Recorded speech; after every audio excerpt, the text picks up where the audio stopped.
একটি কওমি মাদ্রাসায় অভিযান চালিয়ে পুলিশ ছাত্রীদের কক্ষ থেকে সিসি ক্যামেরা এবং শিক্ষকের কক্ষ থেকে মনিটর জব্দ করেছে। অভিভাবকদের দেওয়া অভিযোগের ভিত্তিতে পুলিশ গত বুধবার বিকেলে সেখানে অভিযান চালায়।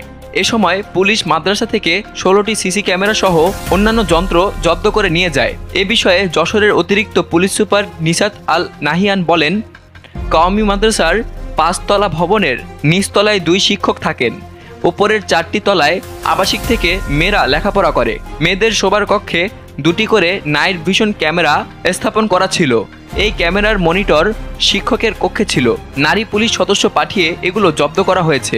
1 মাসের ফুটেজের রেকর্ড আছে, সেগুলো যাচাই বাছাই করে প্রয়োজনীয় ব্যবস্থা নেওয়া হবে। পুলিশের এই কর্মকর্তা আরও বলেন, মেয়েদের শোবার ঘরে ক্যামেরা স্থাপন করে তাদের ব্যক্তিগত গোপনীয়তা খর্ব করা হয়েছে। এটা কেউ করতে পারে না।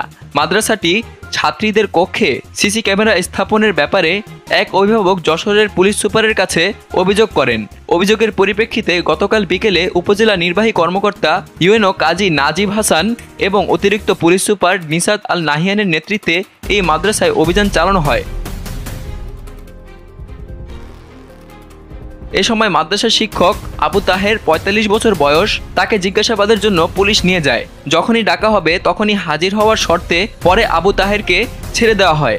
পুলিশ জানায়, এই মাদ্রাসায় কতজন মেয়ে থাকে তার হিসেব মাদ্রাসা কর্তৃপক্ষ দিতে পারেনি। তবে 40 মেয়ের নাম পেয়েছে পুলিশ।